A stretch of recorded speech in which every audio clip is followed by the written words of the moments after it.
Amir Avtosavdoda arzonga Nexia 2 ni yaxshisi kelib qoldi. Ko'rishingiz mumkin. 2013-yil 250 ming kilometr masofani bosib o'tgan. Kraska holatda kapot bitta kiriladi ekan, ichiga o'tmagan ekan, ustitlariga bo'yalmagan ekan. Bemalol ko'rib tekshirib, proyekka qilib, ustiga ko'rsatib olasizlar. 4 ta yumshoq yangi balon qo'yib qo'yibdilar aka. Boshqa shumkasi bor ekan. Salon qismini ham ko'rsataman. Salonlari ham akkuratniy bo'lib turibdi. Yaxshi chexol, ko'raylar solingan, lasetti rol, magnitofon, kolonka. Xullas, mashina tiniq holatda. Torpeda apshipalari ham zo'r. Kuzovida umuman tiniq ekan. Hech qanaqa qirilgan, shilingan joyi yo'q. 50 nomerda liboy dokument bo'lar ekan. Kelib, minib ko'rib, tekshirib, proyekka qilib, hujjatlarni ham ko'rib, har tomonlama proyekka qilib, yo'qsa olaverasizlar mashina.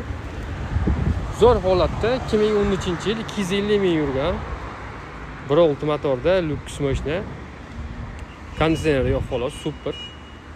Sizlar mazza qilib minishini uchun $3850 tushirib qo'ydim.